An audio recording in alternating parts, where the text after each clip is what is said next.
بسم اللہ الرحمن الرحیم۔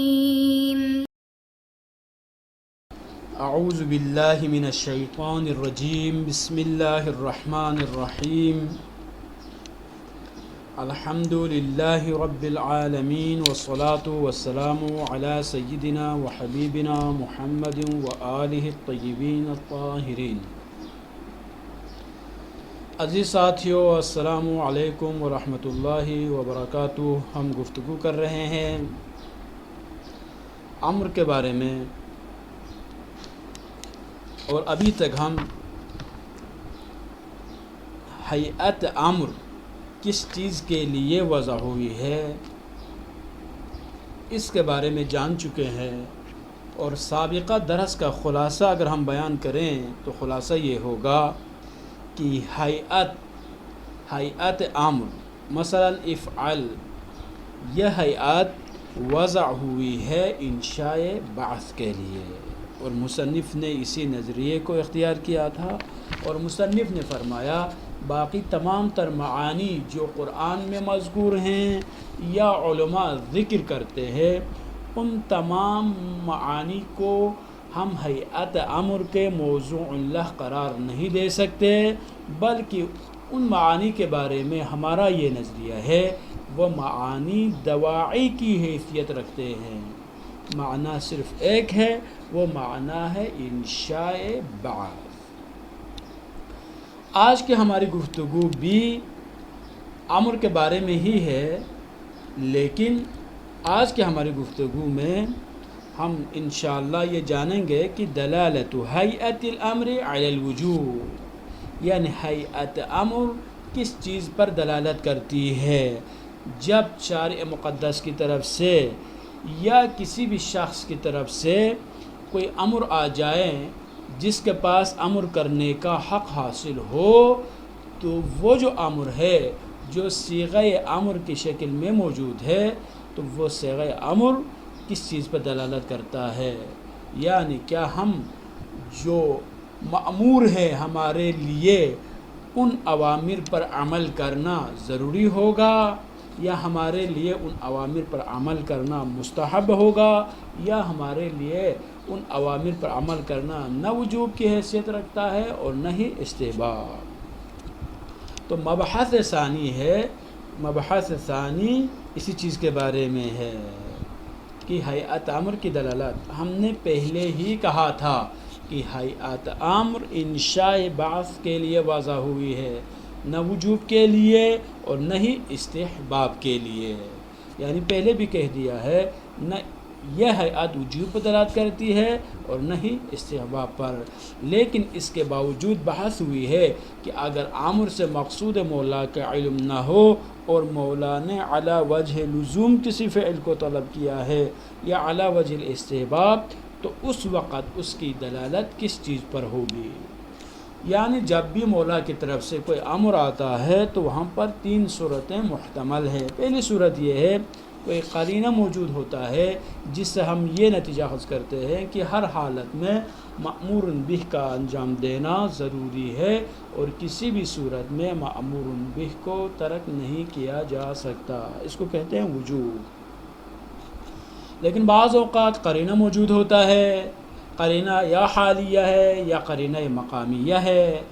کیا ہے قرینہ؟ کس چیز پہ دلالت کر رہا ہے کہ اس فعل کا انجام دینا یعنی مأمور بہ کا انجام دینا ایک اچھا عمل ہے، ایک کار مستحسن ہے، لیکن اس عمل کو ترک کرنے پر کوئی عقاب نہیں ہوگا، اس کو کہتے ہیں استحباب۔ لیکن بعض اوقات نہ وجوب پر دلالت کرنے کے لیے کوئی قرینہ موجود ہے اور نہ ہی استحباب کو سمجھنے کے لیے کوئی قرینہ موجود ہوتا ہے، تو اس وقت ہم کیا کریں کہ اس مأمور بہ کو انجام دیں یا اس مأمور بہ کو ہم ترک کر سکتے ہیں؟ اس کے بارے میں جو ہے آج کی ہماری گفتگو ہے۔ تو جواب میں فرماتے ہیں اس میں اختلاف موجود ہے، یعنی علماء اصول جب اجتہاد کا دروازہ کھلا ہے تو یہاں پر اختلاف بھی ہوگا۔ اس میں اختلاف موجود ہے، بعض علماء کہتے ہیں کہ یہاں پر ہیئت وجوب پر دلالت کرتی ہے، اور بعض علماء کہتے ہیں استحباب پر دلالت کرتی ہے، یعنی جو لوگ کہتے ہیں وجوب پر دلالت کرتی ہے ہیئت، ان علماء کا یہ نظریہ ہے کہ جب بھی مولا کی طرف سے امر آئے تو ہمیں ہر حالت میں انجام دینا ہی ہے، ہم اس امر کو ترک نہیں کر سکتے۔ ان کے مقابل میں دیگر علماء فرماتے نہیں کہ وہ تو استحباب پر حیات دلالت کرے گی، وجوب کو ثابت کرنے کے لیے دلیل آخر چاہیے۔ لیکن ان دو گروہ کے مقابل میں ایک تیسرا گروپ بھی ہے، اور وہ علماء کیا فرماتے ہیں کہ مطلق طلب پر، نہ وجوب پر نہ استحباب پر، یعنی ہیئت امر مطلق طلب پر دلالت کرتی ہے، نہ ہیئت وجوب پر دلالت کرتی ہے، اور نہ ہیئت استحباب پر۔ اتنا پتہ چلتا ہے کہ مولا نے مأمور بہ کو انجام دینے کا تقاضا کیا ہے۔ وجوب اور استحباب میں سے کسی کو بھی ہم یہاں پر مشخص اور نومینیٹ نہیں کر سکتے۔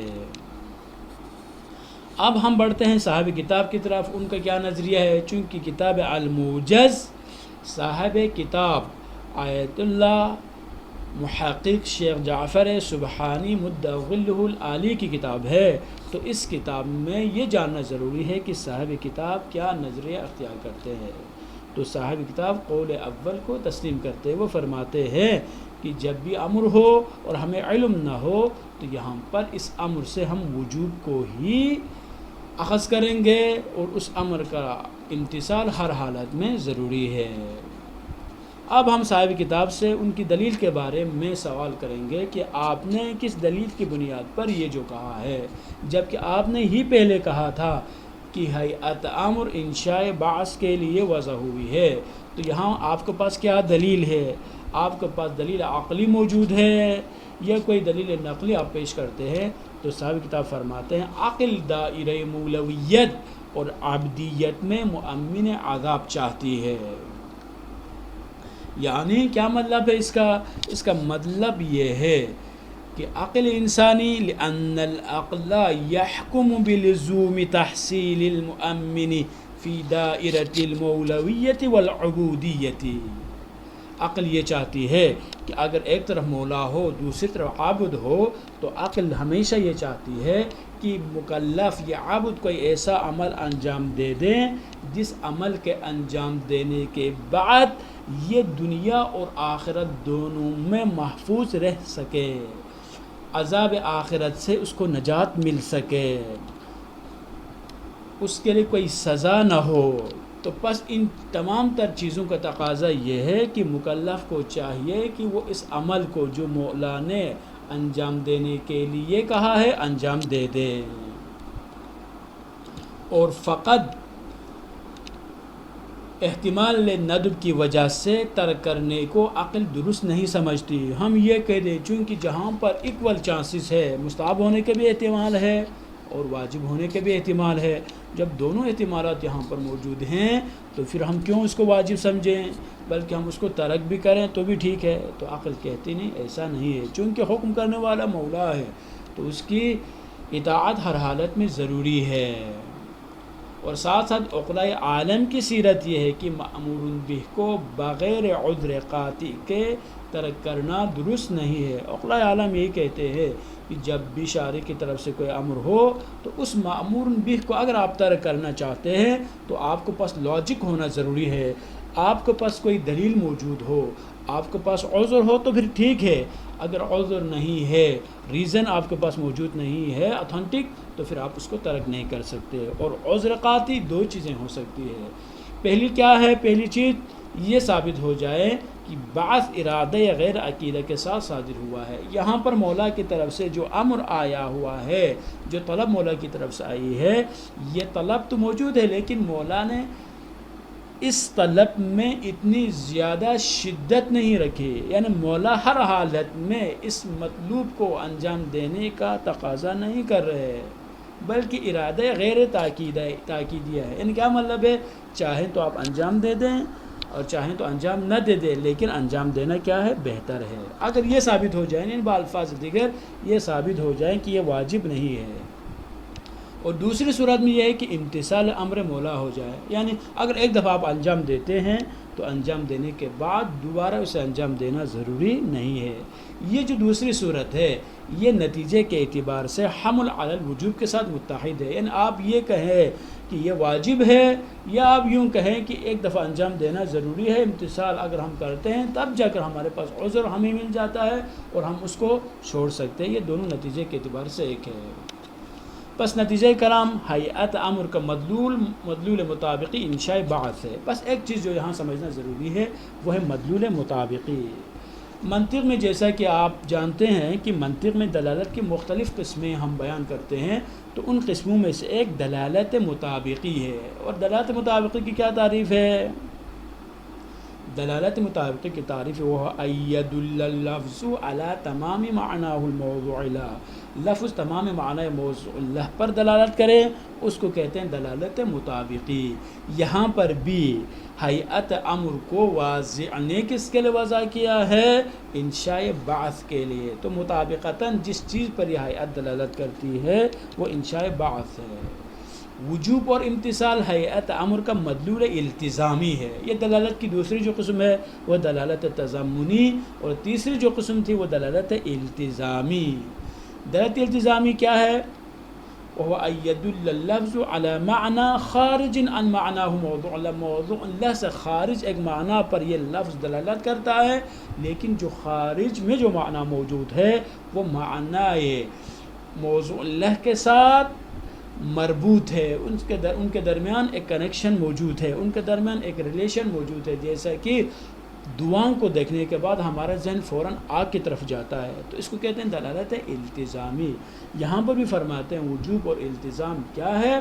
یہ ہیئت امر کی جو دلالت اگر ہے تو یہ دلالت التزامی ہے۔ جب مولا کی طرف سے امر آیا ہوا ہے تو اس کا مطلب یہ ہے کہ ہر حالت میں اسے انجام دینا ضروری ہے۔ بس ہیئت امر مطابقتاً انشاء بعث پہ دلالت کرتی ہے اور التزاماً وجوب پر۔ اب ہم بڑھتے ہیں آج کے سوالات کی طرف۔ سوال نمبر 1 کیا ہے جی؟ ہیئت امر کی دلالت کس چیز پر ثابت ہے؟ ایک۔